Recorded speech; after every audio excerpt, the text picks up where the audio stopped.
You are live now. Thank you. Good morning, everyone. My name is Brian Tyndall. I am the chair of the Audit Committee, and on the committee today we have Adrian Axford, Reg Barry, John Kilpatrick, Michael Lilly, and Chris Quirk. A number of officers and external representatives are also in attendance. Just to say that after approximately an hour, we shall have a break because the council staff need to have a break from continual screen use. It'll be for 5 or 10 minutes, and it'll be roughly an hour, depending on how the agenda goes. If for any reason I can't be seen or heard, Chris Quirk will take over and act as temporary chairman till I return. Housekeeping. There is new legislation in place which allows meetings to be held remotely by whatever means are available to the local authority. Mobile phones should be switched off unless they are being used for the meeting. All participants should be reminded to allow for slight pause prior to speaking for technology to catch up and display correctly.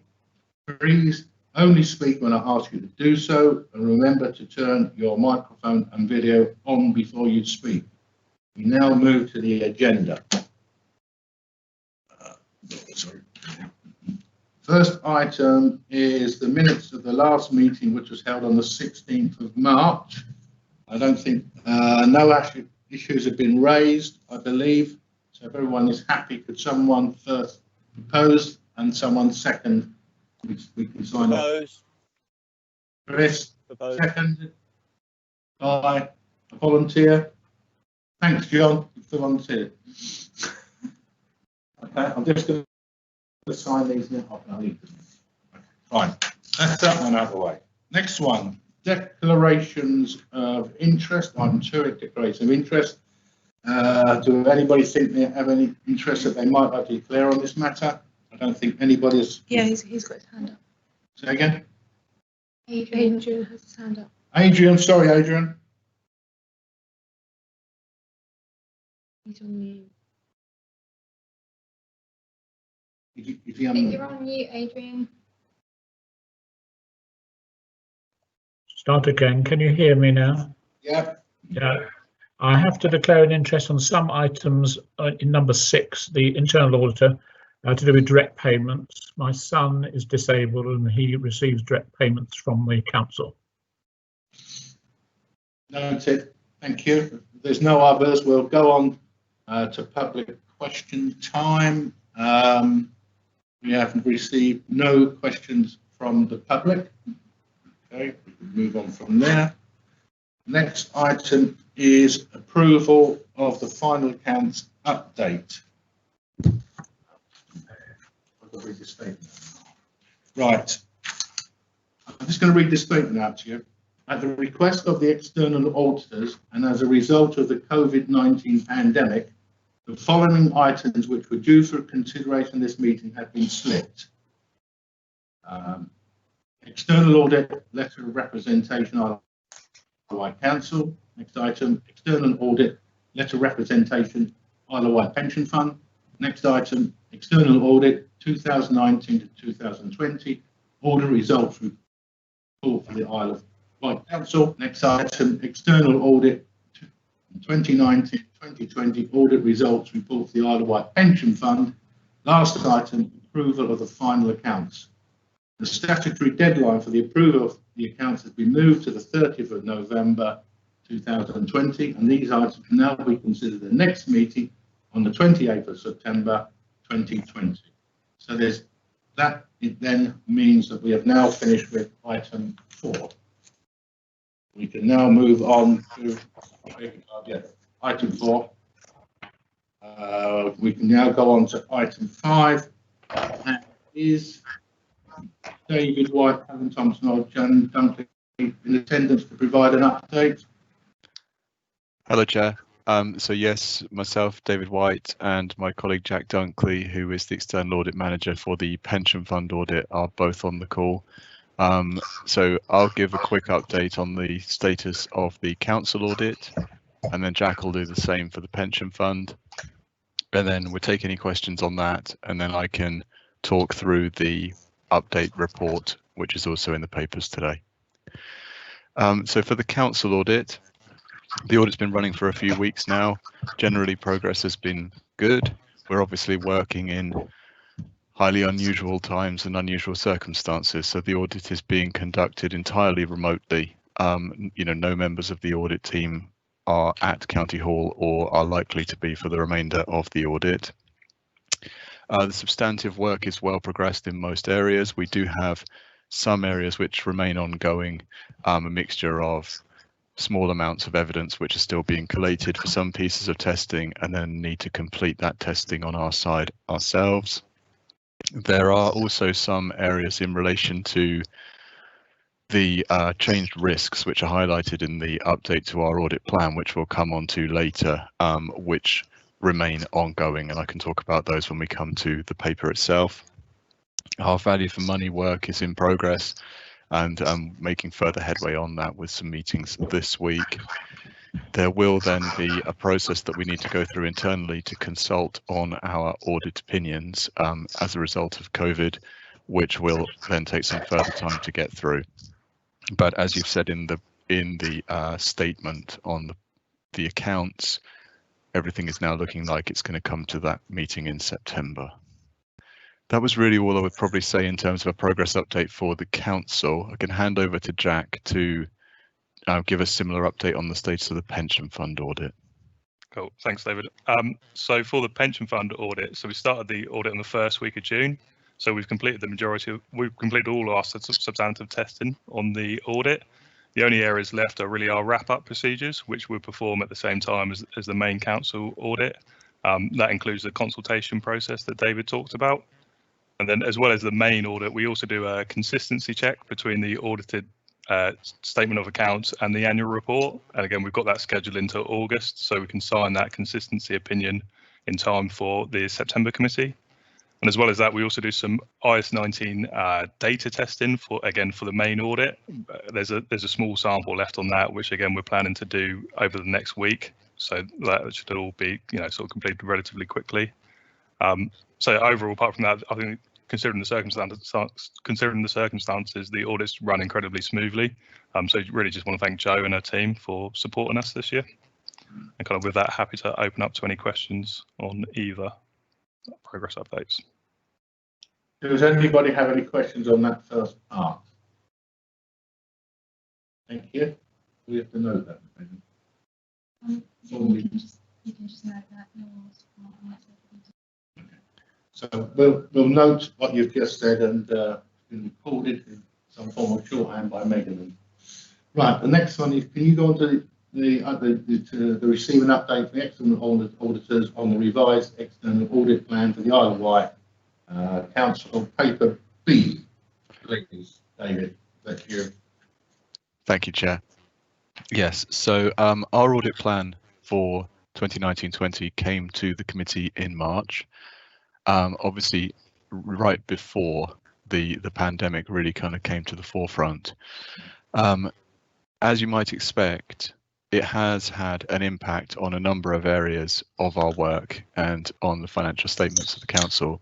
And the purpose of this report really is just to provide you with an update on how some of the risks have been revisited and reevaluated since we presented our main audit plan in March in light of COVID.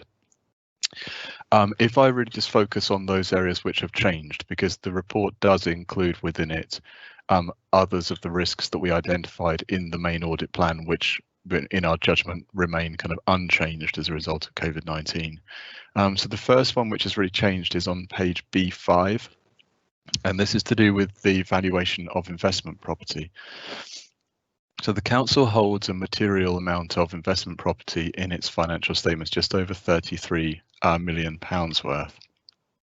And as a result of COVID, because the valuations are based on market-related factors, there is a greater degree of uncertainty around those valuations at the balance sheet date, because the pandemic was then in full swing and the impact of lockdown on businesses and rental incomes RICS, which is the professional body for property valuers, it's recommended to its members that they include within their valuation reports for 2019-20 a statement around the potential for a material uncertainty on valuations, and principally those which are based on market-related factors.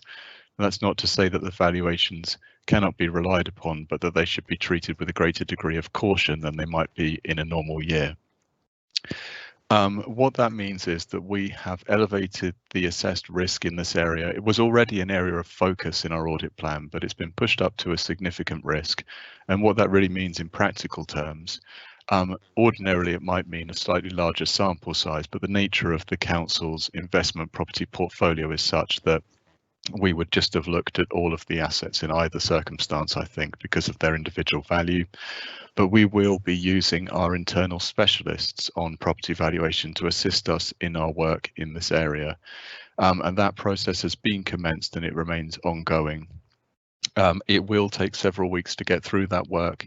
And so, as I touched on in the progress update, this is one area that will remain ongoing probably throughout August. The next area of change is on page B7, and this is in relation to the valuation of sort of the rest of property, plant and equipment, land and buildings. Again, this was an area of focus in our original audit plan, and it remains so. We're not proposing to make this a significant risk area, but the key thing here really is to say that, again, we'll be using our internal specialists to assist us with review of a small sample of assets within the rest of the property portfolio, which are valued with regard to market factors. Those tend to be the sort of non-specialised property that is held by the council, which could be used in theory for alternative purposes. It doesn't impact a lot of the council's assets, which are valued at depreciated replacement cost because they're specialised in nature. Then on page B8, we come on to going concern. There's no real contention that the council is not a going concern. It is a going concern under statute. What this is really getting at is that in these unusual circumstances, there needs to be further consideration around the appropriateness of the application of the going concern principle, and we need to review the assessment that the council has made around that and its financial position over the 12-month period that runs from when the final accounts and audit opinion are issued. So it's an area that we need to do more work on this year than we may have done in previous years in reviewing the council's assessment, and then the sufficiency of the disclosure in the financial statements around how that assessment has been made and any areas of uncertainty that need to be drawn out. On page B9, there is one area of risk which has dropped out of the planned audit. This is to do with the new leases accounting standard IFRS 16.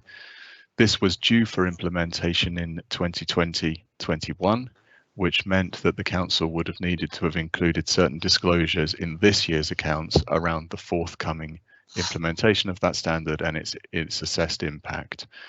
As a result of COVID-19, that was deferred for a year, and therefore that disclosure that is required is also deferred for a year, and so we won't need now to look at that in 1920. It'll be part of the work we do in 2020-21. Page B9 also then just states that we don't currently assess any impact on the other areas of focus that were identified in the audit plan in March. Page B10. This is really just going back to what I mentioned briefly before about working remotely and how that impacts how we have to undertake certain aspects of the audit through use of this sort of technology and screen sharing with officers. And again, that point about the internal consultation process that both Jack and I mentioned that we have to undertake this year before we can issue our opinion on any set of accounts. So this is not specific to the council. This is a process that we've had to follow for all of our audits to varying degrees, and that will be looking at things like going concern, property, plant and equipment valuation and any impact that those have, and so that again will be sort of something which will take some further time to get through on our side. On materiality on page B11, it's really just to reconfirm there is no change to our assessed materiality from the audit plan other than to update it for the actual expenditure in this year's accounts. And lastly, on value for money on page B13, our responsibilities for the value for money conclusion are focused on the period to the 31st of March 2020. So whilst we need to be mindful of the fact that COVID will impact on the council's financial planning for 2021 and that the original budget will have been revisited, we remain focused on that period to the 31st of March. So we don't currently expect any really significant change in what we plan to do for the value for money risk, other than to just be mindful of the fact, obviously, that it will be at a point in time and things will be moving. That's probably all I wanted to say on that. Happy to take any questions. Right, does anyone have any questions? Adrian, your hand is up.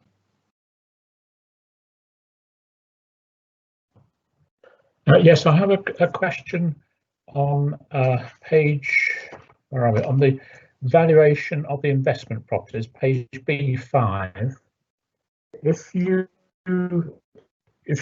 valuers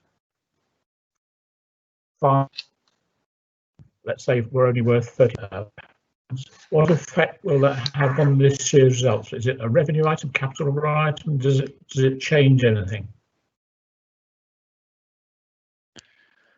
So it would depend on the sort of the size of any difference that they identify, whether that's material, whether we agree, whether officers agree that there is a need to make an amendment.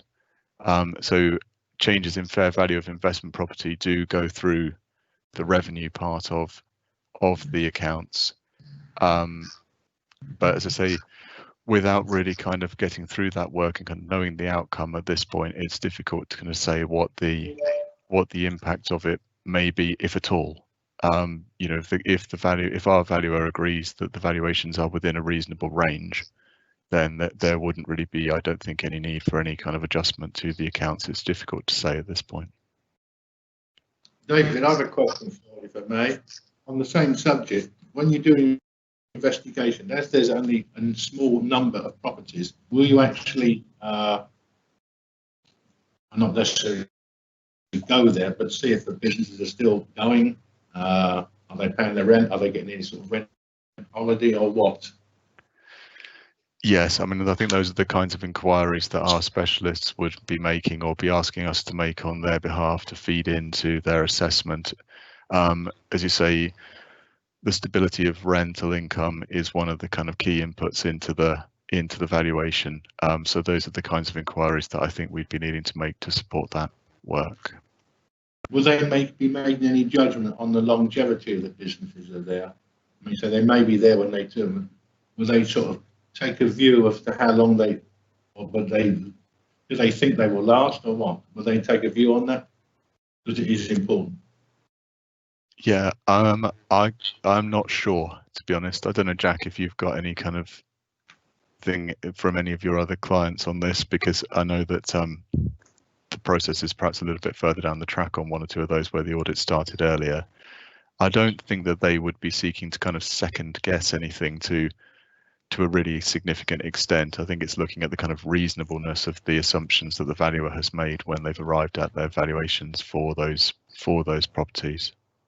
Yeah, so I think they take into account, the kind of risk of that income. So they would look at, if it looks like that tenant is kind of close to going under, and therefore that income is therefore more risky, you would make an allowance for that in the valuation. So you kind of do that through the discount factor that they use. So they'd increase that discount factor to account for that risk to the future income, which then, impacts the valuation of the property. So I think they would be looking at that, at a relatively high level, I think. Okay. Part of the reason is when I was working, I dealt with all the sites that you were dealing with. I actually dealt with one or two other companies as well. So I had some views upon their viability. So, okay, if there's no other questions, then we'll just note what you've said and we'll move on to our next item, which will be item 6. And are you going to remain or going to, gentlemen? Or Yes, yeah, I'm going to remain. Good, thank you. We move on to item 6, which is reports of the Chief Internal Auditor. And what I'm asking Lizzie to do, hopefully she's there, is that if we can do items on the agenda which are noted as, let me just get it, A and B, we could do those two together because they're very complementary, not complementary, they complement each other, and I think it'd be good if we can do those both together, if Lizzie is there and is able to do so. Thank you, Chair. I'd like to start, if that's possible, with the progress report though first, but Councillor Tyndall is right, they are linked. Progress report is to give you a position update on any audits that we have completed since the last time of reporting, and obviously the annual report is to pull together the results throughout the course of the year and to give an annual opinion on the internal control framework that is in place in the Isle of Wight Council. The annual opinion is submitted. There's an element that's submitted in the annual governance statement, and obviously it sits alongside the annual accounts. So in relation to the progress report, and apologies because there is an element that is reduplicated in both, and it's due to the timing of the submission of these two reports. So we will detail for you the whole of the plan with what we have completed and their opinion levels. And so the duplication that I am referring to between the annual opinion and the progress report on page C16 to C22 is duplicated again, obviously in the progress report. So that's just for a little bit of clarity. The progress report, we have a number of items of work that we have concluded. There is nothing from my perspective of a significant concern, but obviously we detail for you in a summarised version any items of work that has been completed. You will note that there are a number of high risk exceptions that have been included. I'd like to give a little bit of context that the nature in which we audit, we use data analytics, which enables us to analyse population transactions and carry out 100% of analysis work, which means that some of the results that actually come out are in relation to that 100% sample testing, which is why we've got a couple of areas of high risk. They do not cause me concern. They are not unusual to what I would expect, but I'm happy to answer any particular queries that you may have on any of the specific audits that are on the table. So progress report, I won't go any further. The annual opinion at present, the level of assurance that I am giving is that it is reasonable assurance. There is an area that if we don't address, which is the completion of implementing agreed actions within a time set, that is one of the things that may well influence the direction of travel for future years on the annual opinion. CMT at the authority and all executive members have taken this very seriously, so we have got a number of enhanced arrangements in place to be able to bottom out, making certain that the organisation and each individual directorate, when they sign up to some actions, that they are actually implementing those. So at present, reasonable assurance, and we've been able to complete most areas of our work despite COVID-19, but at present I will leave that as is and answer any questions you may have.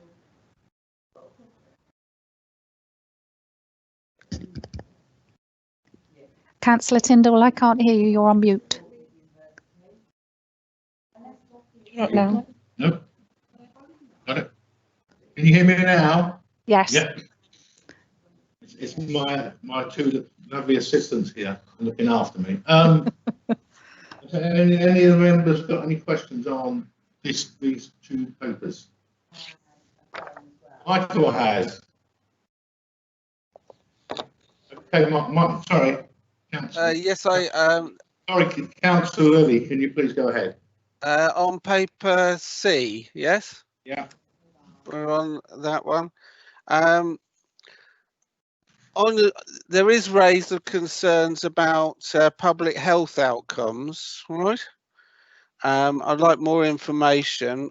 This has been raised in previous years and previous audit committee meetings about this, and also the corporate scrutiny task and finish group on commercialisation raised the issue of the leisure department was benefiting from a public health grant subsidy, and that community facilities such as West Wight Community Centre and Waterside in Ryde actually not.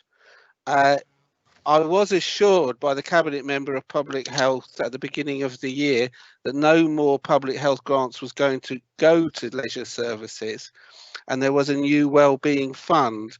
Can I have some sort of assurances that public health money is actually being paid appropriately?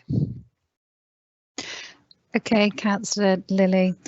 That particular audit, which is public health outcomes, the specific area of scope was where the council has made a legitimate decision to enable directorates across the council to use the money in order to meet public health outcomes. The issues that we identified, and I think it had been historically reported possibly at the last meeting to this committee, was that we weren't able to wholeheartedly evidence that those outcomes had been met. There were many reporting mechanisms and many performance indicators that were unique within the various areas. So, for example, the leisure service, within children's services, within adult services. What it needed to extend was it needed to extend the narrative around public health outcomes, which is quite specific.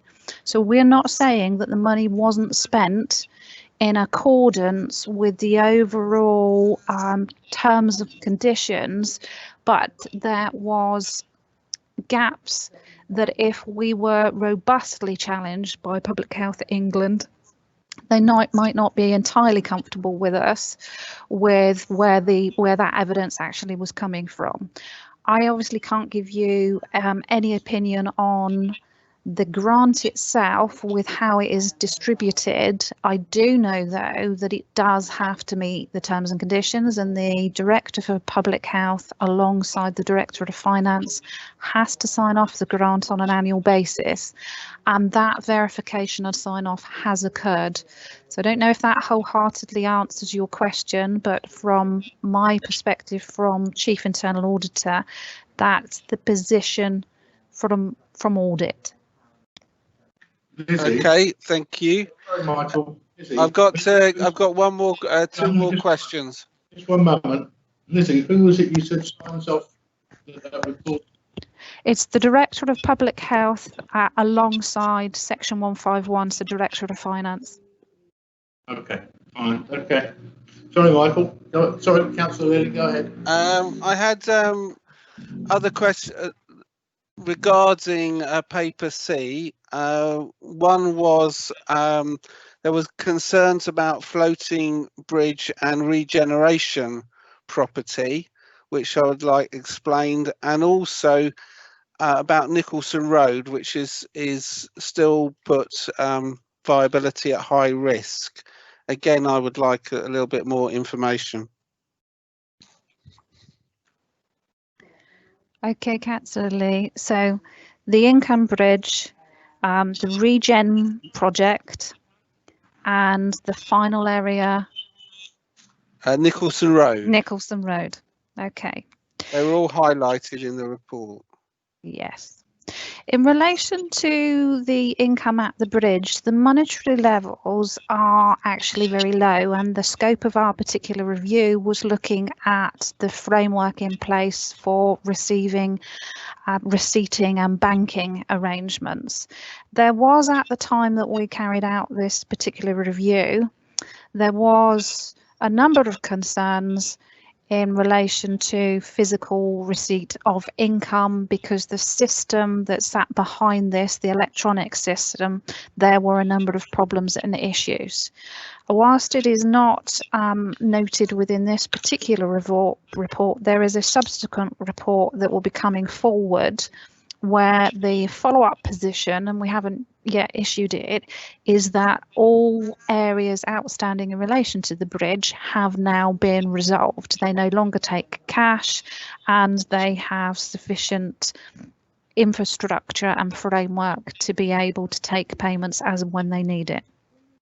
In relation to regeneration projects, I'll come back onto, but the Nicholson Road, the concerns that we originally raised were, we look at projects when they're at their infancy stages for what arrangements are around them in relation to financial assessments, the business case, and how robust some of those are. So we had highlighted that and it's not for us to determine whether we think it is a good project or it's not a good project. It's for us to determine whether there are relevant controls and risk mitigation. Nicholson Road, as at the time of the audit, there were some gaps. Again, those gaps are more in relation to what sits behind everything. For example, as I said, some of the financial assessments. On a project of this size, it's actually quite difficult to be 100% accurate with all of your assertions. And obviously, as time progresses, items and papers get represented to the various decision-making bodies within the council, and obviously things can change. In relation to Nicholson Road, again, it's not specified in this particular report due to timing, but everything has been resolved in relation to Nicholson Road. Whether the council goes ahead and progresses with it is for something that it can determine at a later stage. A regeneration project, I think I probably need to remind myself in actual fact as to what it would have covered. In a nutshell, we would look at any projects that are on the table to regenerate for the local authority. And again, we are looking at the project management arrangements, or again, framework that is sat behind everything. Regeneration, I will double check and come back to you after this meeting. I am uncertain as to whether we have finalised everything and all the risks are off the table, or whether there are a couple of pockets that are still open. But there wasn't anything of significant concern in relation to that. Projects themselves inherently have a high risk, and it is to make certain that there is robust control mechanisms, reporting mechanisms, and governance mechanisms that are in place. So I might need to come back with whether everything's been resolved. In relation to the other two, they have now been fully resolved and we're closed down. But as I said, the caveat around Nicholson Road is that's a decision later on for the council as a whole as to how they're going to proceed. But as far as we're concerned, they've done everything that they can do at present. Okay, thank you. Can I come back to paper E at another point? Yeah, just one moment. Just to follow up on what Lisa said, Nicholson Road was a high, was stated as high risk. I then sent that down to the Regeneration Policy and Scrutiny Committee, and that's with them. And any items on regeneration, I think it's going to be more of a scrutiny of not governance, but other things should be looked at by the Regen Committee and not ourselves. Paper E, we're not onto that yet, Michael. Okay, thank you. Any other questions on any of these items on these two papers? Anybody else? No. Then what I propose is there are two different papers. The recommendation for each one is identical. It is the committee is asked to note the report of the internal audit. So what I'm proposing is if Need to take a vote, Megan? Oh, if you declare we don't need to. Okay, so Megan says we don't need to take a vote, that's fine, but they've all been noted, various comments, and the recommendation will be as per the paper, which are identical. So that's one. So now we go on to paper E, and we let Lizzie do her presentation for that first of all. Thank you, Chair. I was going to say my wonderful assistant, Grant Newton, is not with me, which is why I'll come back to you on the regen projects.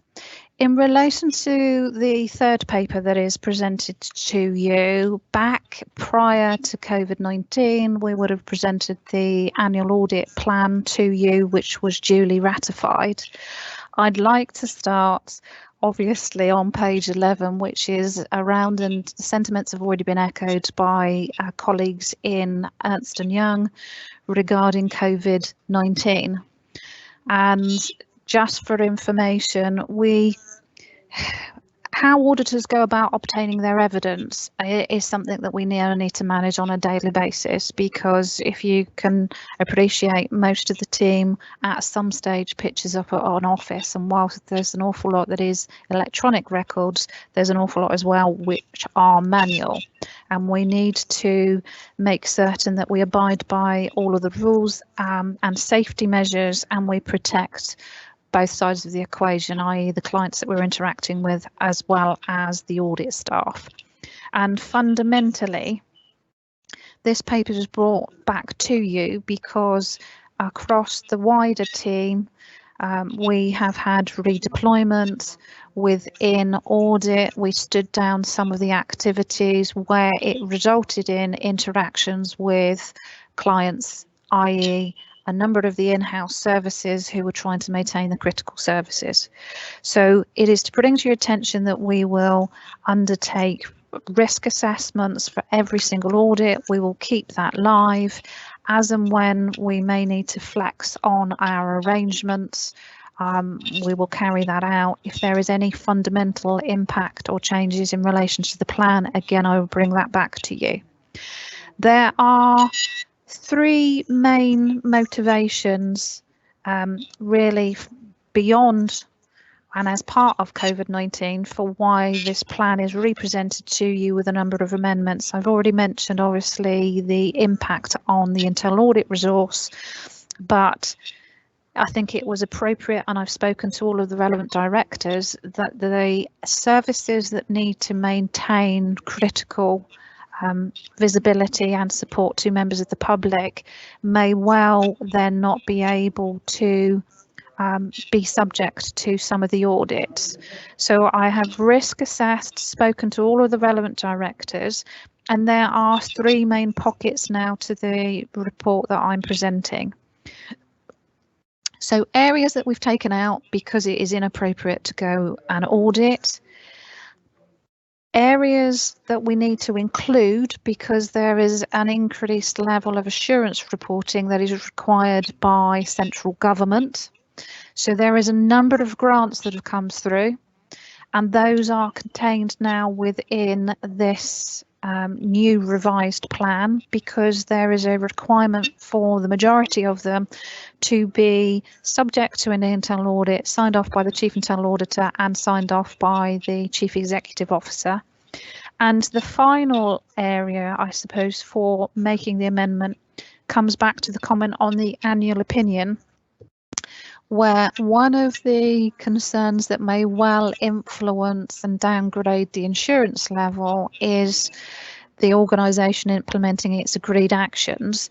And you will note from this new plan that there are plans to carry out a second follow-up on any audit activity where the exception had remained open after the first follow-up. So three key areas. Beyond discussing any further, I'm happy to answer any questions that you may have. Because the audit team are undertaking a lot of assurance work around COVID that isn't grant related, we will have reporting contained within our progress reports that is specific to any flexing the organisation has done in order to maintain its critical services. So beyond that, I'm more than happy to answer any questions. Councillor Lilly, do you have a question on this paper E? Yes, I do. One of the areas, it mentions modern slavery. Please can I have more information about the audit process in regard to that within that? It sort of stands out.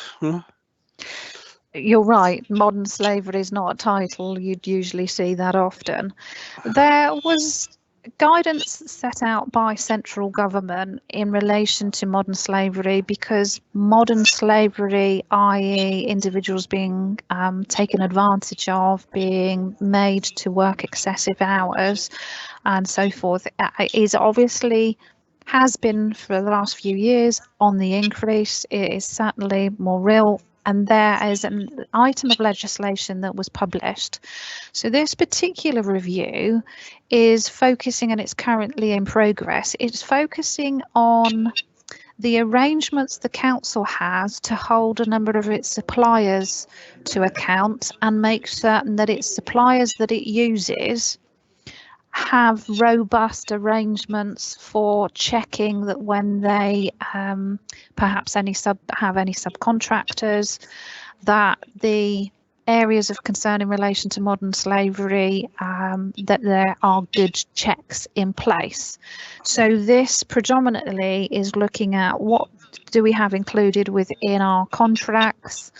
It isn't akin to arrangements for bribery, but when the bribery legislation came out, it held again local authorities to account for making certain it was able to justify and was able to safeguard to a degree any individuals that may be susceptible and taken advantage of. And modern slavery is no different. So it's looking at when we engage with outside suppliers, what checks and balances we do.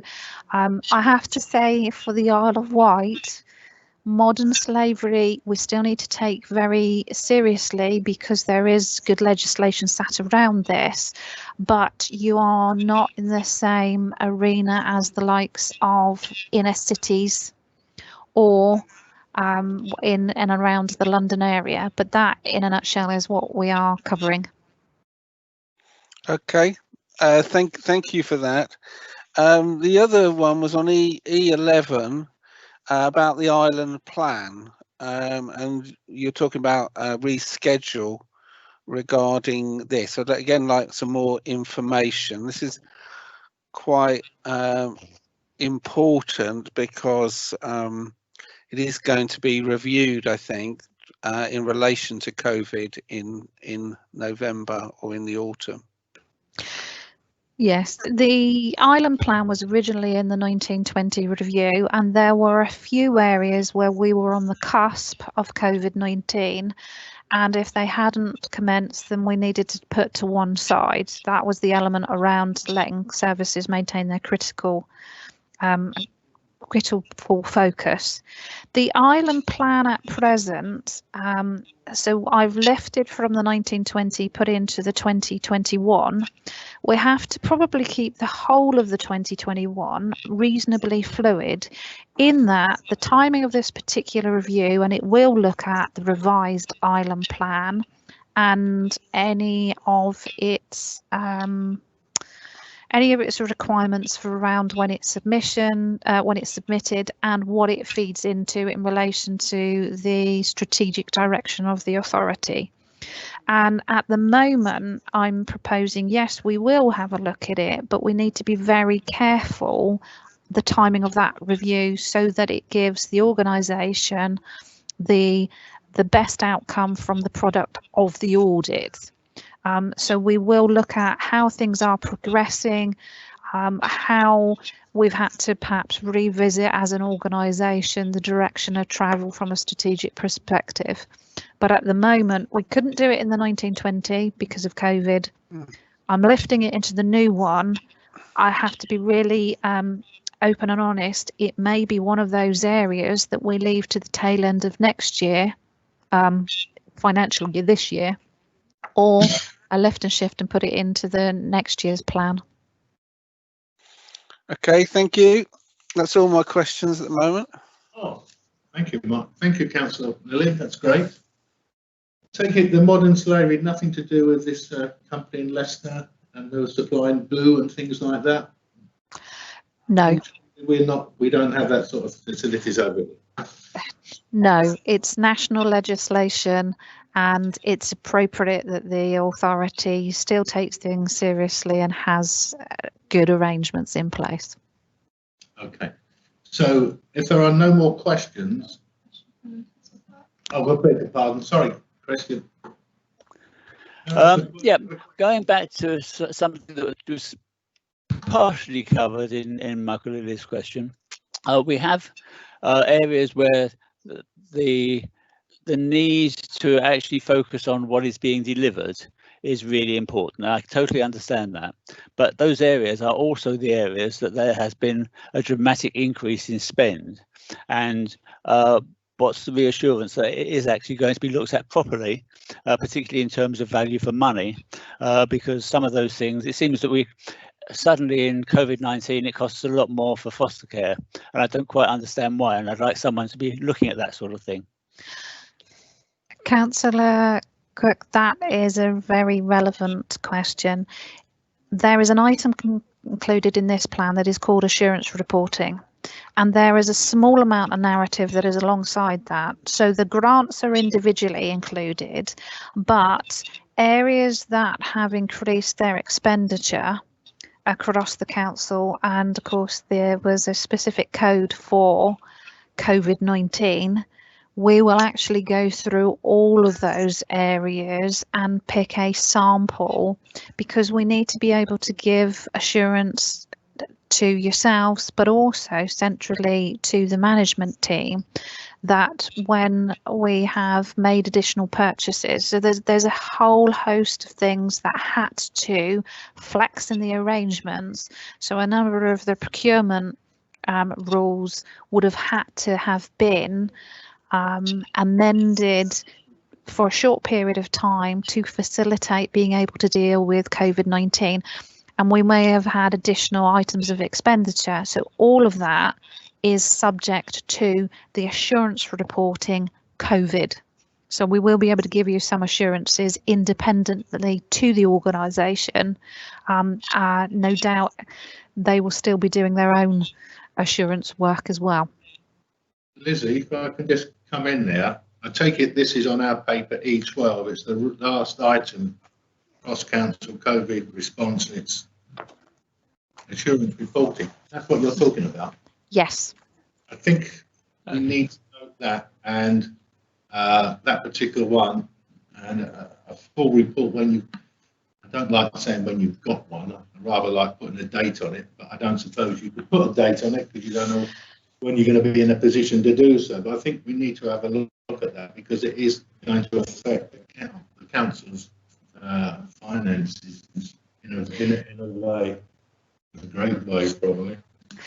There are a number of areas I envisage you won't necessarily get one report, you will get updates as and when the various pockets have been reviewed. But you won't have control over those pockets then, or you won't know where they are. Well, I've been in liaison with a number of officers on the Isle of Wight side of the equation, and you know, they're more than happy. They're actually quite encouraging of us to feed in. The senior management team has seen the revised report anyway, so they were comfortable with and are looking for us to provide them with independent. What will govern the timing is, you can imagine if you take a particular area of expenditure, that expenditure is still incurring. Now, if we look at it now, we'll be able to give you an opinion as at now, but in all honesty, you would possibly want us to revisit and separate some of our testing so it is over the appropriate period of time, which is why we're already undertaking some checks which would have been around the business grant, and we're using our data analytics to be able to do that. But we need to do it across absolutely everything. So, and I'm not saying we will test absolutely everything. What I'm saying to you is for all of the relevant areas, we will do sample testing. And of course, all this will impinge upon the budget for 2021 as well. Do you mean the budget in relation to audit or the budget in relation to the council? To the council, I do beg your pardon. There's only one budget.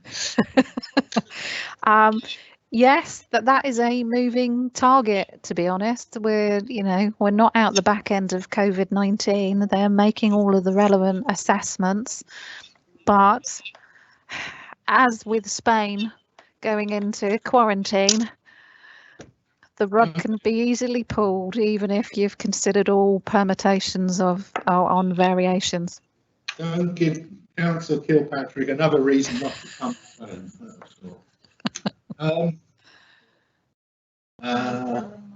Sorry, Chris, sorry, go ahead with your follow-up.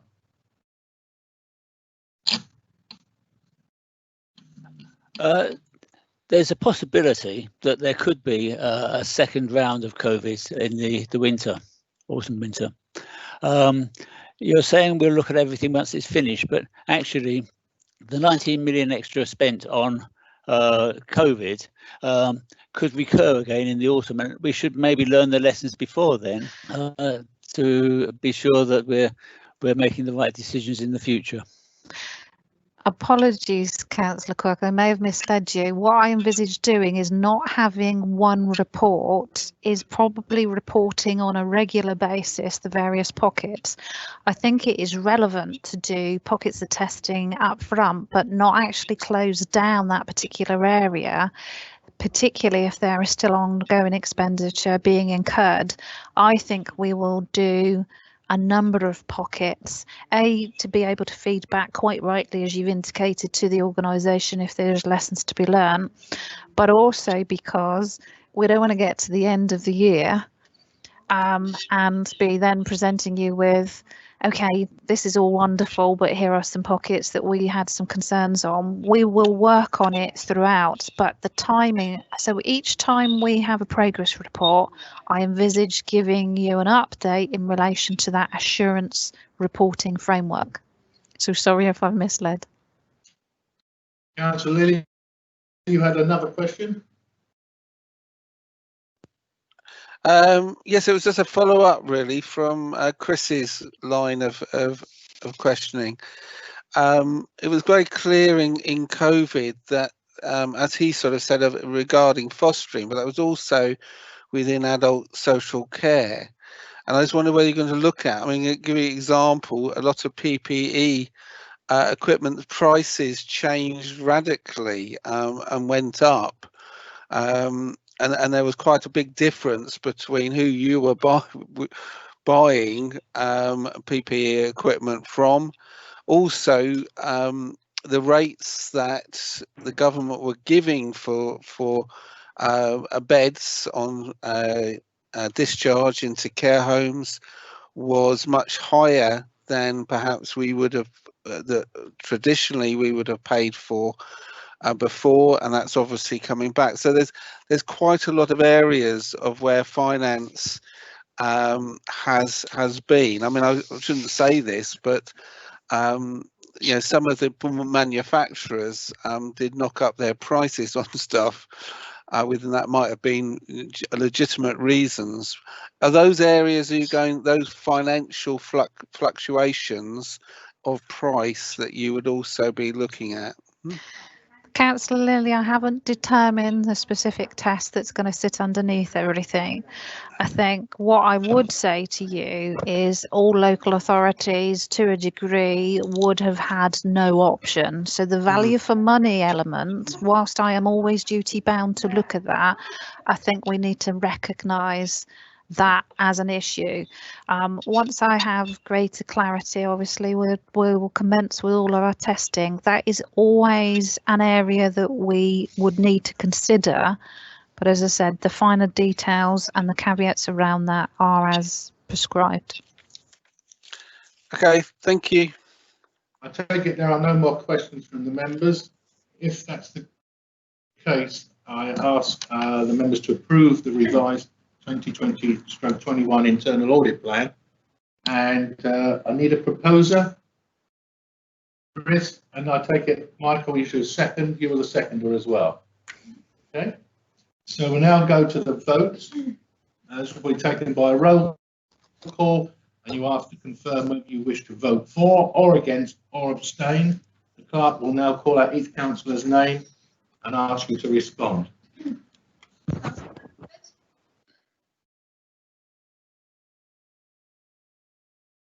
Councillor Axford, For. Councillor Barry, For. Councillor Kilpatrick, For. Councillor Lilly, For. Councillor Quirk, For.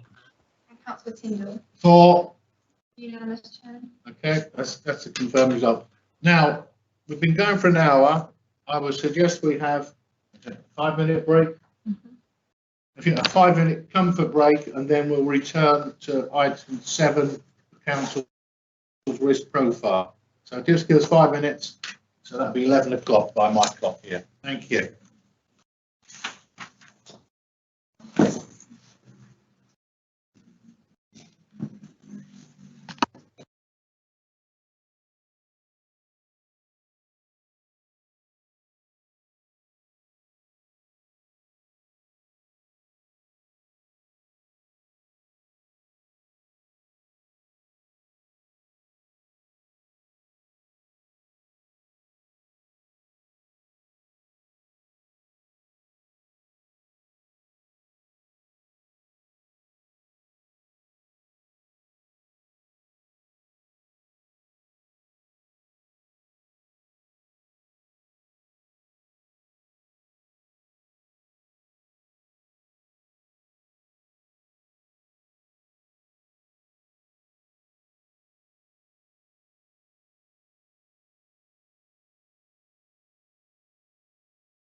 Right.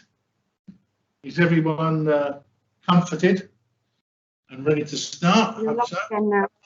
You're live Yes. again. Yeah, we're live. Okay.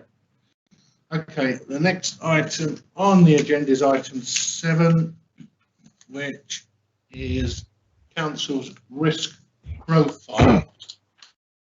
And I don't know who's going to do that. Is Wendy going to present that, or is it David? I'll present that, Chair. Okay, I think everyone's here, so if you'd like to go ahead, just before you do, the way you did that sort of summary in the first part of the letter was very good, I thought. Thank you. Let you go on now. Thank you. Okay, the first thing I was going to say was that I'd revised the format to bring into a summary table and move the substantial detail to an appendix. So I'm pleased that that's met a favourable response. It's the first update to the Audit Committee in this financial year. Obviously, the COVID situation has had a bearing on a number of the risk scores, so I will go through those for you. The risk register was substantially updated for Corporate Scrutiny Committee on the 9th of June, and there have been a few amendments since then as well. So I will go through the revised risk scores for you. With regard to risk number 1, the financial in-year budget position for 1920 was effectively pre-COVID. The impact on council expenditure of COVID is picked up in risk 14. Conversely, the financial resource for council's medium-term financial strategy is because of the significant impact so far in the 2021 budget. The risk score has substantially increased, and regular monitoring reports were sent to the Ministry for Communities, Housing and Local Government, and CMT and Cabinet will be kept informed of the overall impact of additional expenditure. With regard to insufficient staffing capacity and skills in the current pandemic situation, the risk has increased. There has been a substantial level of redeployment of staff who were employed by services that are closed, such as leisure and libraries, to pandemic response activity. Risk 4, the change in organisational culture fails to keep the pace with the speed of organisational change. This risk has actually reduced. The COVID situation and staff having to use agile equipment to work from home has largely been successful, and will likely reduce pressure on amounts of office accommodation required post-COVID. Risk 5, failure to improve educational attainment. The Education Department advised me that because of the revised assessment process for this year, where exams were cancelled, there won't be data published on a local authority basis this year. Risk number 6, the failure to identify situations where vulnerable children are subject to abuse. Services remained fully operational, and a greater proportion of face-to-face visits are now being undertaken. Risk number 7, failure to recruit acceptable quality of professional practice across adult social care and housing needs. During the COVID situation, a number of teams had operated at an amber level through staff absence, although these risks have been largely mitigated through staff redeployment. As I mentioned earlier, a number of leisure centre staff were redeployed into the council's care homes. With regard to risk number 12, the risk has increased, obviously due to COVID and the situation in care homes on the Isle of Wight. Although the quality assurance team in the council has been constantly providing guidance to adult social care providers. In terms of meeting the required outcomes from integration of adult social care and health and risk 9, the council adopted the discharge to assess requirements published by the NHS, and although more people have been entered residential care upon discharge than is usually the case, the community care group initially for 12 months extended the funding to help facilitate that. An additional risk, which was flagged to me by the Director of Adult Social Care regarding adult social care provider failure in a sector that is, if you like, already under pressure. Additional funding was approved by CMT, which was due to cease at the end of June, although that's now been extended for another 12 weeks. Risk 11 has been slightly reworded so that the mitigation can clearly separate the impact of the waste contract and the PFI, high-risk PFI contract. The risk here has increased substantially, really due to the ceasing of work on the energy recovery plant due to the COVID situation. The Brexit risk, number 12, remains steady, and the Brexit impact group's responsibilities are now a subset of the council's overall recovery cell for COVID-19. With regard to risk 13, achieving the vision for the island, this risk has increased in score largely due to the impact of the COVID-19 pandemic on the regeneration programme. Risk 14, the pandemic risk, if you like, has increased to the maximum level due to the financial consequences of the emergency. Government have provided additional funding, but the council is still forecasting a financial shortfall in the full financial year of £10 million. Risks 15 and 16, the mitigations for those risks that were put onto this register due to internal audits, as I say, the mitigations for these risks have both substantially been completed. So with that, I'd like to take any questions on the report or the appendix. Any questions from the members? Michael, you're muted.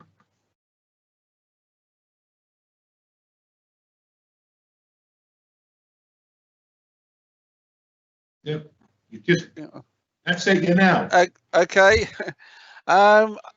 Just would like a little bit, thank you for the report. A little bit of further information. I mean, obviously, there's some unknowns, obviously, in Brexit, and obviously link that with 14 on the flu pandemic.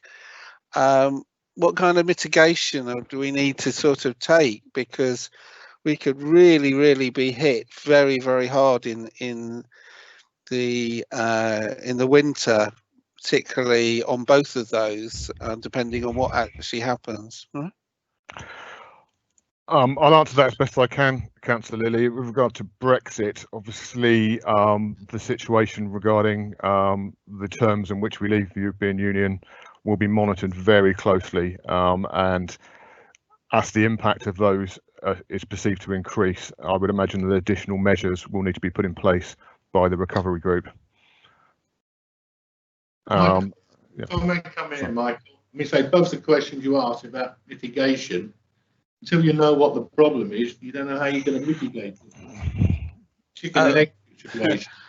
I realise that, but obviously there are different scenarios. I mean, one is whether we leave without a deal, and when we leave with a deal. The other point about 14 is the particular risk, obviously, of a flu pandemic at the same time as COVID-19, and again, we would be working, I presume officers would be working on scenarios to look at different options of mitigation. That's what you do on your risk register. There are a number of pieces of work taking place, I believe, regarding making operate plans extremely substantial, both for further outbreaks of COVID and for the flu and for the anticipated flu season. Thank you. No more questions, Councillor Lilly? Yes, I have just one final one. It was, you mentioned about working remotely, and obviously that does bring into question of whether people need to return to offices as well. Is there going to be some kind of further look into this? Because, you know, there's swings and roundabouts of workers working remotely, and the advantage, you know, the advantage is that way, but there's also disadvantages in not having that kind of comradeship and working face to face, etc., with sort of colleagues and things. So it just concerns me that the possible savings could outweigh the possible efficiency. Yeah, sorry, excuse me. Yes, I mean, obviously work is taking place on administration buildings as we speak to make them COVID-19 safe, so increase social distancing measures, that kind of thing. Any return to offices and a reduced number of staff in offices will need to be undertaken alongside a lot of other work that has been undertaken by the Corporate Services Director regarding putting those kind of measures in place for new ways of working, so that people aren't isolated and staff are given the opportunity to regularly attend buildings. It's just that perhaps some services won't retain as big a footprint in office buildings, or some will be shared between different services. So I think everybody is very much conscious regarding, effectively, it's the mental health situation for staff around isolation and missing those informal social interactions and working together in that way. Thank you. I've actually got questions that I'll bring under paper G, which link to some of the issue, for instance, on mental health and well-being. Thank you. Thank you. Hey, Councillor Axford, you got a question? Yes, I've got a question on page F5, which is item 11, where it says the risk is the failure of either the highways PFI contract or the waste contract. So we've got two big contracts we're talking about. But in the commentary, it only talks really about the waste contract. And I just wonder whether all of that concern is to do with the waste contract. Is that in what the position is on the PFI contract at the moment? If I can just follow up on that very quickly, David, it's one of the things I asked is that what before two substantially different things, and really you've given them one marker for each for the two. Is it possible to split them so highways, PFI, and the energy recovery plant and everything else have two scores linked to each of them? Because otherwise one could be good and one could be down. We can't determine which is which. Okay, just to answer Councillor Axford first, there wasn't really a substantial update regarding the highways PFI contract for this updated version. And Councillor Tindall, I would be in agreement there and happy to separate those two risks. I think largely because the impacts are quite different. The highways PFI part of the risk is generally a financial impact, whereas obviously the waste part of it is financial in nature as well, but is also environmental. So I would like to separate those two out, and I will do that for the next version that I take to CMT. Are you happy with that, Councillor Axford? Yes, thank you. That answers the question, yes. Great. Any more questions on the strategic risk at all? No? Okay. Then we go to the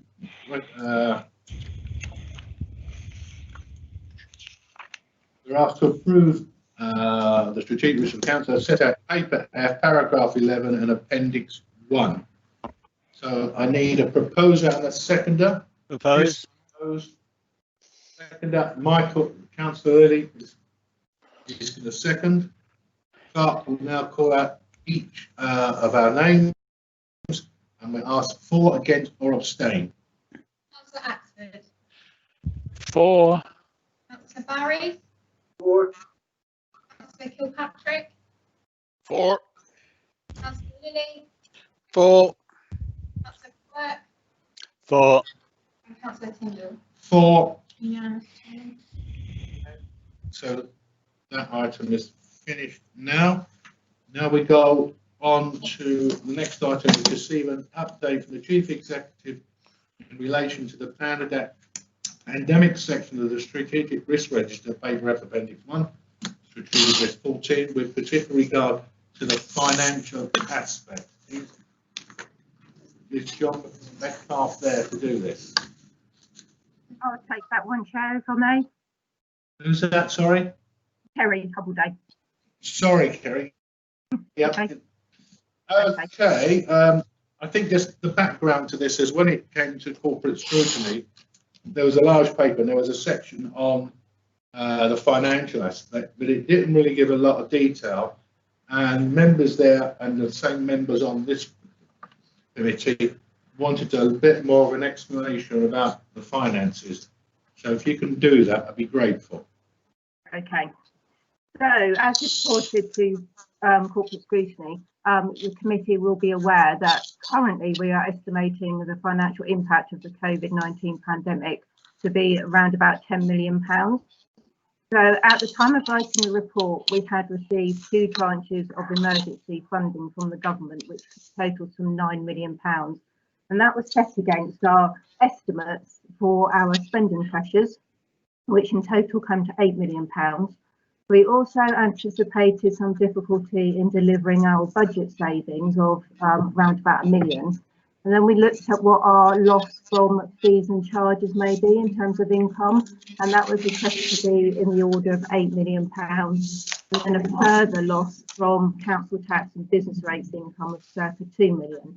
So, as has already been mentioned during the course of this committee meeting this morning, that basically comes to an estimated additional cost and loss of income of some 19 million, against which we've received the government funding of 9, hence a £10 million gap. The key thing which has changed since the scrutiny committee information has been that the Cabinet have actually now developed a financial budget recovery plan. So that was taken to full council earlier this month, and the plan totals some £11.5 million. So therefore, that actually covers our £10 million gap that we've estimated so far, and it provides a small amount of headroom should that gap change. It should be emphasised that the estimates are still very much that, estimates, and we don't know obviously the extent of the pandemic, the length of it, or the depth of the recession that's obviously going to follow. In terms of deficit recovery plan, that includes putting some items of the capital programme on hold.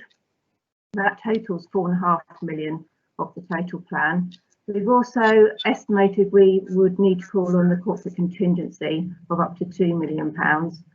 We would set aside some of our transformation reserve, again up to a level of £2 million. And we have some earmarked reserves which we can now release, importantly following the Christ the King court decision. So that contributes a further £3 million. So we now do have a budget plan to fill the gap. We should also note that since writing this report, the government have given a further tranche of emergency funding. We knew that was coming, but at the time of writing the report, we didn't know what the allocation to the Isle of Wight would be. We know now that that is £1.2 million, so that has alleviated the pressures to a small extent. We also know that the government is planning to introduce an income scheme whereby we can recover some of our losses of income. So for us, we estimate our losses to be circa £8 million. What we still don't know yet is how much of that we are likely to be able to cover through the government scheme. The details are not yet available, but should be out shortly. All we know at the moment is that the first 5% of any loss is deemed to be the responsibility of local authorities, but then there will be a scheme which helps to recover losses above that, again to a certain amount, but we don't exactly know what income streams are included in that and how it's going to be calculated. So we can't yet determine what our new gap may look like. We also know that we've got irrecoverable losses from council tax and business rates, which for us is currently estimated to be about £2 million. What the government has said regarding that is that we can offset those losses over a longer period of time. Normally you would have to recover those in your next year's budget strategy, but we will be given 3 years in which to recover those. Again, the details of that are not yet available, but that will assist us in alleviating some of that pressure as well. That's the overall picture. If you have any specific questions, I'm happy to obviously answer them for you. Councillor Lilly, you've got a question? And Adrian, and I'm sure Chris has got one as well. Yes, thank you, Kerry. That's a good update. Obviously, one of the things that hits councils is its statutory responsibilities, and the surprises in that, particularly obviously costs of, say, children coming into care. I believe we still have one child in care at a substantial cost. Have we got any kind of indicators on those kind of surprise areas, which tend to be in adult social care and children's, right? and I suppose you know, COVID and post-COVID is obviously could throw up you know, various risk areas. We know domestic violence is going up, which affects children coming into care. We know that obviously mental health has an effect, and we know that there's increases of residents with trauma, etc. So I just wanted to put in that is in your 10 million taking into consideration the possibility of high costs coming through statutory responsibilities? Yes, certainly quite a large proportion of the estimated cost at the moment is around adult social care. It's not so much the additional support that's being provided as a result of additional clients. It's more the supporting the care providers at the moment to get them through the pandemic because of the additional costs that they are incurring.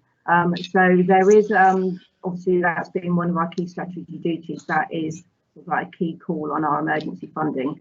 In terms of children's, we are keeping a very close eye on what the impact may be in terms of additional children looked after numbers. So we have to report to the government on a monthly basis. So as that information is available from the relevant directors, we are factoring that into our updated gap position. So at the moment, in short answer to your question, yes, the £10 million gap does take into account adult social care statutory responsibilities and children's social care, but it will be constantly updated as more intelligence and more information comes forward. Thank you very much. Adrian, do you have a question? Yes, Carrie, towards the end of your report, you said that there was a deficit on council tax. I think you said it was about 2 million, but I would have thought the numbers were much higher than that. Could you explain what this particular 2 million is about, please? Yes, there are some elements of council tax which are purely deferring council tax. So that actually won't contribute towards a gap at the end of the financial year. So for example, if people are given a longer period of time in which to pay their council tax, maybe extending to the 12 months rather than the normal 10-month instalment plans, that won't actually have a net impact. What the £2 million represents, and it's about 2% of our council tax income, is where we think that there will be payment failure. So in other words, that people will not be able to afford to make their council tax payments in full, and there will be an element of debt that we cannot recover. Again, as I said, they're only estimates. We are keep getting updated information on a monthly basis from the council tax team in order to feed back to the government. So it is possible that that number will change. Again, it's very much dependent upon the impact of the recession and the impact that has on our council taxpayers on the Isle of Wight and their ability to continue to pay the council tax. So we're, you know, it's a relatively small percentage that we're estimating at the moment, but it will be kept under review. Okay, thank you. Thank you, Councillor Axford. Councillor Quirk, do you not have a question on this at all? About the finance? No. No. Are there no more questions from any of the members then? Then I think we will just note this update, and thank you very much, Carrie, for that. Thank you. It is very much a moving feast. Right. Next item is item 8, annual government statement and progress against previous annual government statement issues. Who is going to present this to us? Is that Wendy? No. No.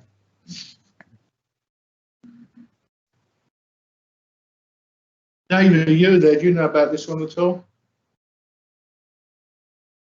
No. Sorry, yeah, give me 2 seconds. I don't know a great deal, but I'll be happily take away questions and get written answers as soon as I can on this one, if that's any help. There's no one there. Wendy's down as and Stuart Hutchinson, neither are there. No, especially with anybody else. Any other officers not going to present this. So you'll just take notes if we make any comments. Claire Chan, do you know? No. I am here, Chair. Morning, everyone. I'm not in a position to be. I haven't been involved in the development of this paper, unfortunately. So, like Dave, I can assist with any queries that may be raised, or indeed help to deal with any follow-up feedback that may be required. Okay. But just before we do, and then neither of you can answer this question. Am I right? This has substantially changed from the last one. This version would have incorporated the changes requested by the Audit Committee when they saw the draft. Right. But it still seems to be a substantial change from the earlier ones that I've seen before, from memory. It's certainly more readable anyway. Right, okay, we go on to ask, any members got any questions on this wonderful document? Michael and Chris, okay. Chris first. Councillor Quirk first. Thank you. I think that the document looks reasonable, but I do think we should note the fact that there's no one to present it, and ask that in future, if people are submitting papers, that they actually turn up to present the paper that they're submitting. Took the words right out of my mouth. Councillor Lilly.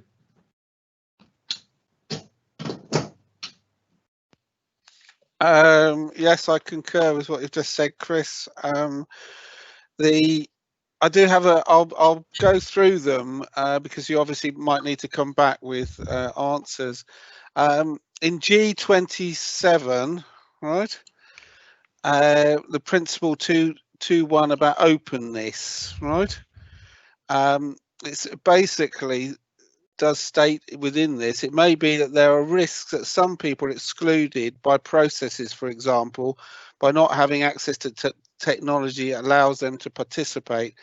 I'm very concerned through, well, prior, but very much post-COVID, that a lot of our residents are just not going to be able to participate in the process fairly. I think it particularly affects the things like planning and licensing, where you have a time process of people getting in objections and views. So I particularly would and I do think there is a real question of infringing people's human rights under the 1998 Human Rights Act. So I'm particularly concerned about that, that we've got to actually look at how do we, and it says in 2.3, engaging stakeholders effectively, including individuals and citizens of service. I think that the COVID process particularly has highlighted that a big chunk of our community are disfranchised from participating, and I feel that that should be an urgent attention. G29, it says, I'd like to know what are council star chambers. I don't know, I've never heard of this, so I'd like to know what a council star chamber is.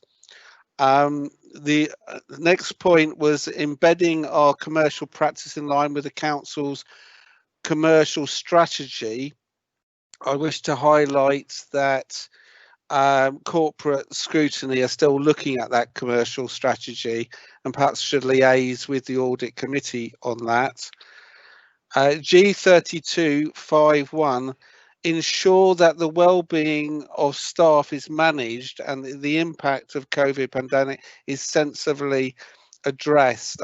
I'm again very concerned about the well-being of staff within that, and the fact that if we have an outbreak or a further hit in the winter, the well-being of the staff in actually managing that, because obviously the staff are very tired, probably sheer exhausted with coming through COVID. And G33 6.2 does actually say this about creating an enormous test to capacity of the organisation. Again, would like to know how we're managing that capacity. And lastly, considering these implications, learning from the new ways of working will be important to the recovery process for the council and its partners. Again, I'd like more expansion on that. Thank you. Right. Claire, David, which one of you is going to note those and respond accordingly? I don't mind going first, Chair, if that's helpful. Thank you, Councillor Lee. I think everybody would agree with the comments that you make in terms of areas where there is improvement required, and the audit itself, I think, highlights those as being areas that are specifically required for improvement. In terms of the annual governance statement itself, this is really an assessment of where we think we are, which will then obviously lead into activities that will be we will be expected to respond against. So I think the devil is always in the detail, isn't it? But I think that that is beyond effectively the remit at this present time in terms of being able to give detailed explanation on. Suffice it to say that obviously as they are highlighted as areas for improvement, then we will clearly be reporting back to committee on what action is being taken throughout the year. Thank you, Claire. Are you happy with that, Michael?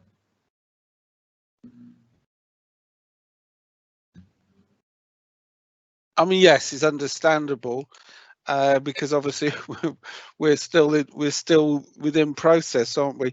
I do feel I would like to highlight this point of the involvement of residents and their human rights in the post-COVID world. You know, we are here remotely, right, and we're able to participate. A huge chunk of our community cannot even, actually don't have the technology and resources to participate. They could go to a meeting in their local community centres and things. And I do think that we do need to be very, very aware of this. So I do really want to highlight that. Okay, Councillor Lee, I think that point's been taken.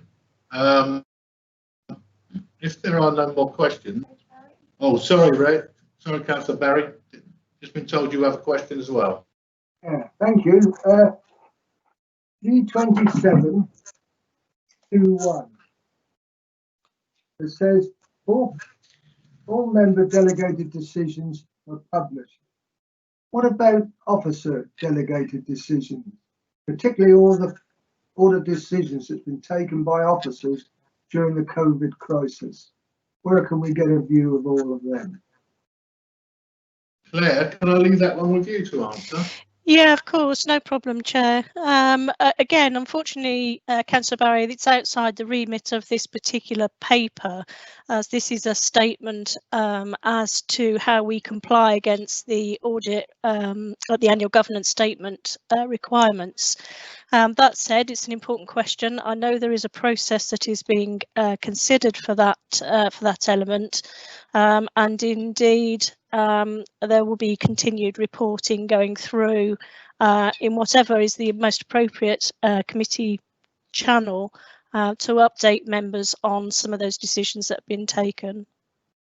Since the COVID crisis has been ongoing, we've had lots of information about what's been going on with the way that officers are handling the situation. And also, we've had the normal delegated decisions taken by cabinet members as information. We've been now, the crisis is in months rather than weeks. Where are all these decisions? Are you seriously saying that there's hardly any decisions been taken by officers? I would think it goes into the 20s, 30s, hundreds. Where are all those decisions gone, and what is being done to let members know what's being done on our behalf? Because at the end of the day, any decision taken by the council, we're all corporately owners of it. But we don't really know as members, unless I'm the only member that doesn't know, of what actual decisions have been taken. We've heard a lot about the cost, millions it's cost us. As these decisions taken by officers and cabinet members, I suspect, been in part responsible for the scale of the deficit and what decisions they are and where are they? It's not a lot to ask, is it? You're absolutely right, Councillor Barry. There obviously have been a number of decisions taken by officers, all of which will have been formally recorded as part of the command structures that were put in place to make emergency decisions throughout that process, some of which has already been reported in terms of an overview to corporate scrutiny. And I'm sure that members, if they have any specific questions around that, would the Chief Executive would be willing to supply further information. Sorry to come. Can I just come back? So you were telling me you will give me a list of all, because I'm not on corporate scrutiny. Actually, I'm not on any scrutiny committee. So it must be others like me who are in the dark about what's actually been taken in my name, if you like. Can I have a list of all of those decisions, please? I'll refer that back to the Chief Executive for you, Councillor Barry. Thank you. Thank you, Claire. If there are no more questions, before we go to the vote, I'll ask the clerk to send an email through to Wendy Pereira on behalf of this committee and our disappointment at her not being present to present her paper. And I take it I'll have everyone's agreement on that. So we need to agree the content of the annual government statement 2019-2020. A proposer. Yeah. Chris Quirk and Councillor Lilly. Councillor Lilly. Right, the clerk will now pull out each name. For, against, or abstain. Abstain. For. Councillor Barry. He's not. Sorry, for. Councillor Kilpatrick. For. Councillor Lilly. For. Councillor Quirk. For. Councillor Tyndall. For. Unanimous, Chair. Unanimous, thank you very much. Right, we now move on to item 9, which is a Treasury Management Strategy,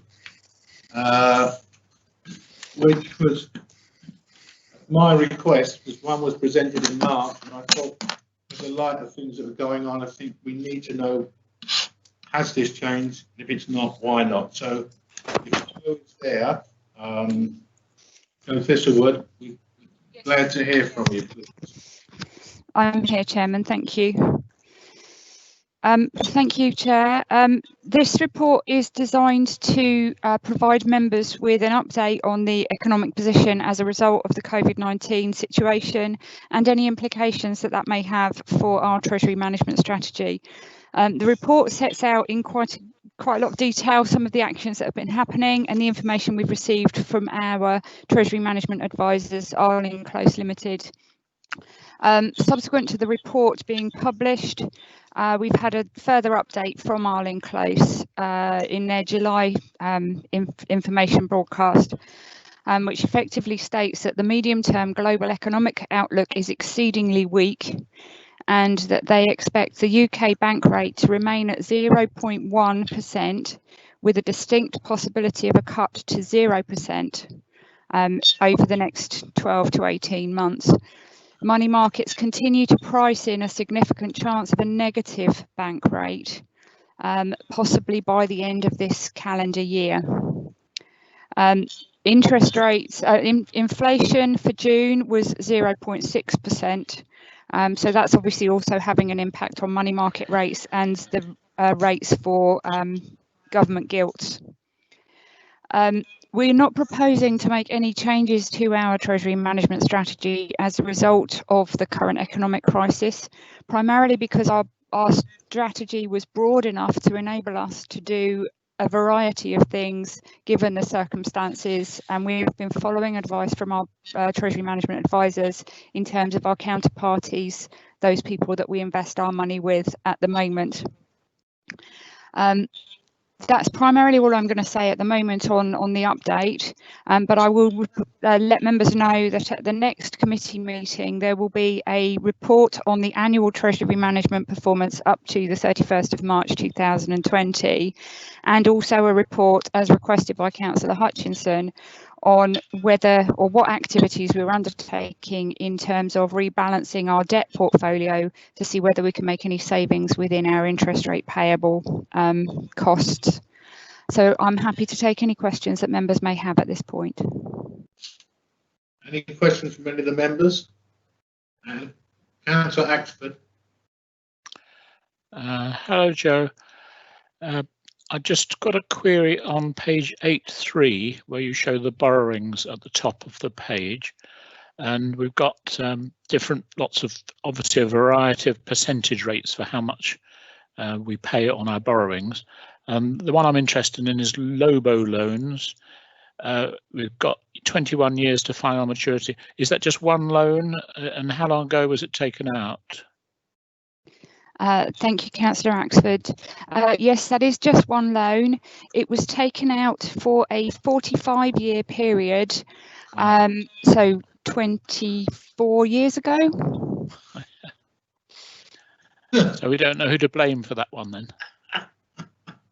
I couldn't possibly comment on that. Good. Okay, thank you. Joe, there's just one comment I would like to make on paragraph 14, H3, where it says resulting in a significant amount of surplus cash in the period with receipt of the grant and payment out to beneficiaries. Does this mean there's a little bit of money sloshing around in there that hasn't found a home yet? Simple answer, yes. However, there is likelihood. No, unfortunately, sir, you can't do that because there is a requirement that we will have to pay any unallocated grant payments back to central government. So we received £62.8 million from central government in terms of business rate grants. We've paid out around 50 million, I think, in terms of the mainstream business grants, and about 3 million in terms of the discretionary grant fund. So the balance of somewhere between 10 million and 13 million pounds, depending on the final outcome of the grant payments, will need to be returned to central government probably during September. Okay. Well, if there's no more questions, I thank you very much for doing this. I think it does show that, you know, what we're doing and where we are. And I do appreciate the time and effort you put into it. So we need to go now to just a notice. We did. It's got a recommendation there. Yeah?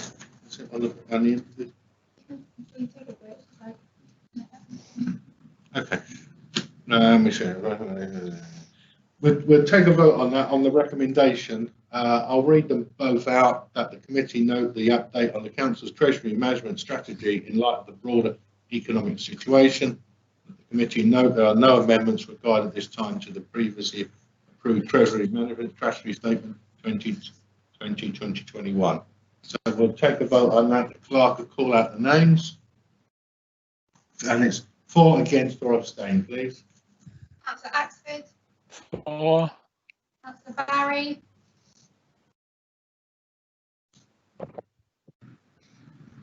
Councillor Barry. For.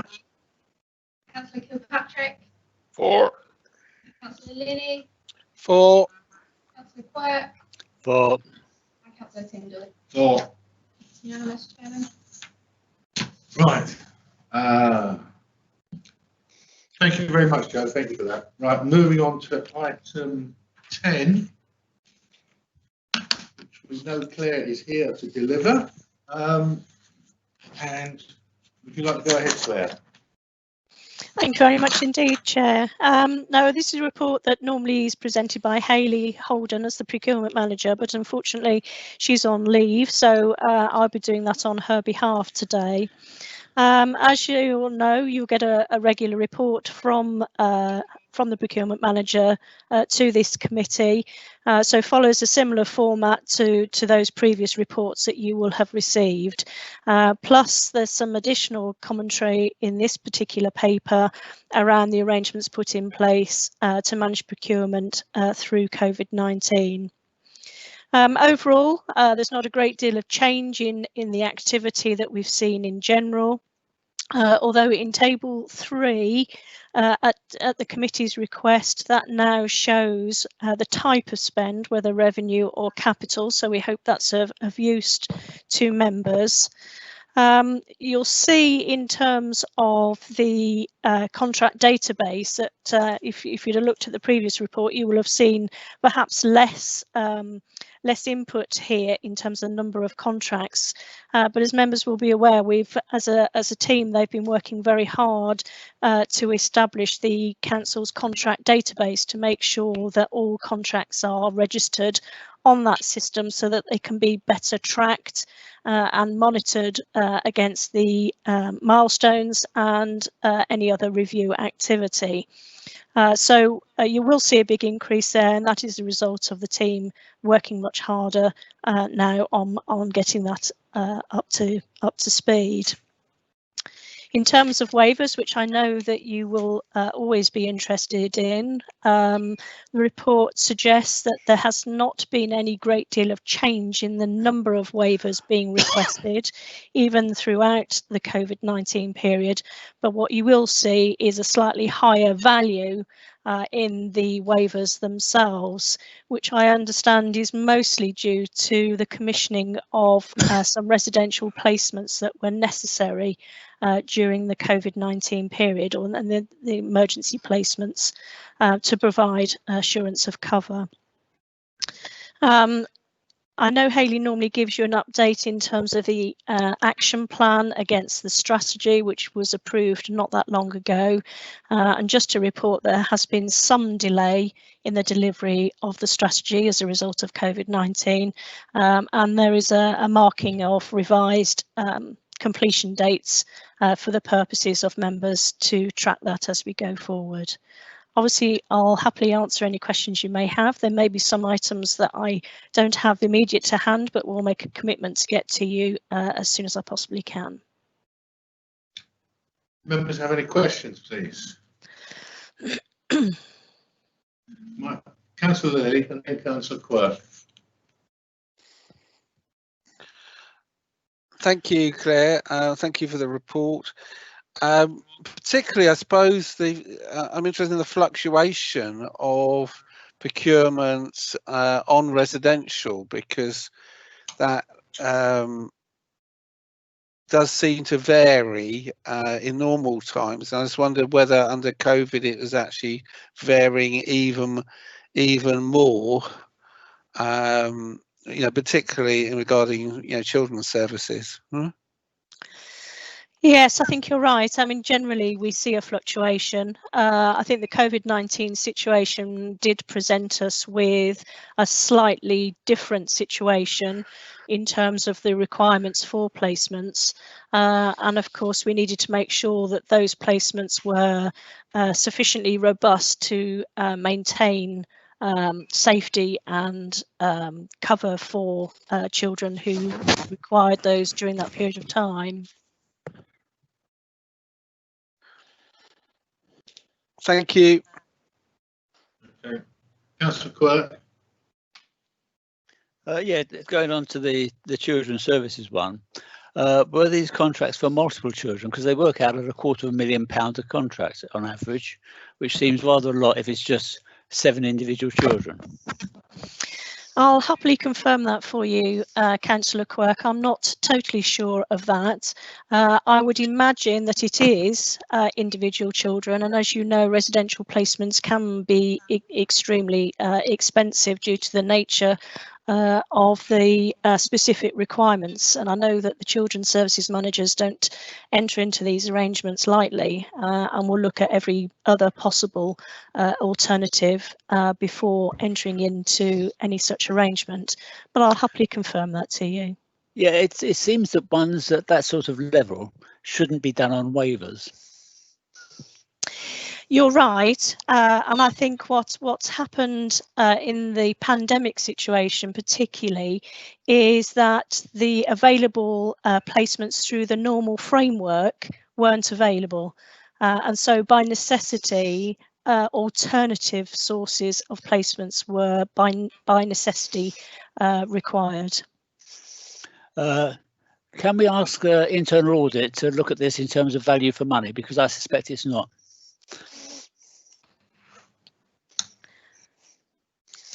Yes, I mean we can do. Yes, of course, and anything as Lizzie Goodwin has set out, that they will be undertaking a review of many of the transactions that have taken place during this period of time. Ultimately, though, we have to, if we've got a child in need, we have to make a placement.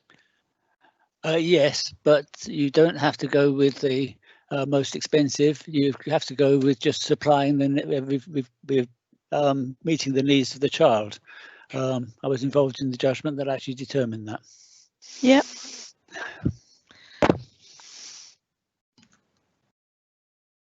Okay, Megan, should we pass that information to internal audit? Okay, Chris, and Claire. Yep. Clark will pass that information through to Thank you. Thank you. Just a question on 21, savings costs under budget. It's got details, contract value, spend category, savings stroke cost under budget.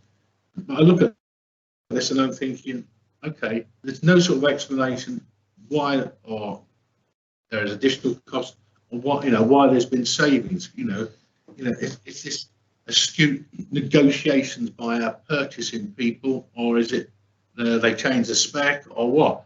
Because they're savings shown, but it doesn't actually show for what reason. Because I've been involved in lots of contracts, and you can say, "Oh, we saved some money." Why did you save some money? Well, they didn't want this particular thing, so we chopped it out. And it's makes people look good, but it may not actually be a proper saving. So no explanation why what these costs or savings were for. Okay.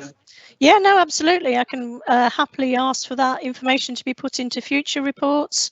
And if you'd like an explanation of the ones that we've got already in here, happy to provide that for committee members. I think if we can put it in the future, so yeah, of course, explanation where it is. Otherwise, to a degree, it's meaningless. It just looks good on paper. Yeah. Okay. No, I understand that. Lizzie wants to comment. Oh, Lizzie, was that? Lizzie wanted to comment. Sorry, the comment that I wanted to raise, which is in relation to Councillor Quirk's request for audit to get involved in relation to, I had the tail end of the looked after child. If you're happy with what approach I would suggest is perhaps Claire and I have a discussion post this meeting. There are certain areas where it is quite right for audit to become involved and undertake a piece of work, but at this stage I think I need to understand greater as to what that is before we do get wholeheartedly involved and signed up. The audit plan, we are only resourced to do a finite amount of work. The COVID assurance work that I mentioned earlier will pick up on a number of bits and pieces, but it wouldn't necessarily pick up on specific cases. But if you can leave it with Claire and I to have a discussion before we progress any further, please. Happy with that, but can you report back on the next meeting as to what the outcome of your discussions are? Of course. The clerk will make a note. If there are no more questions from members on this report, we just need to note it, so we haven't got to take a vote.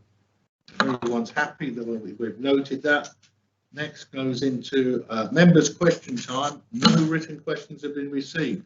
I'm disappointed, Michael. Okay. If that's it, then I can now close the meeting. 1 hour 55 minutes with a 5-minute break. Okay. Thank you very much, everyone. See you at some time. Thank you, Brian. Go Cheers. Thank you. Bye.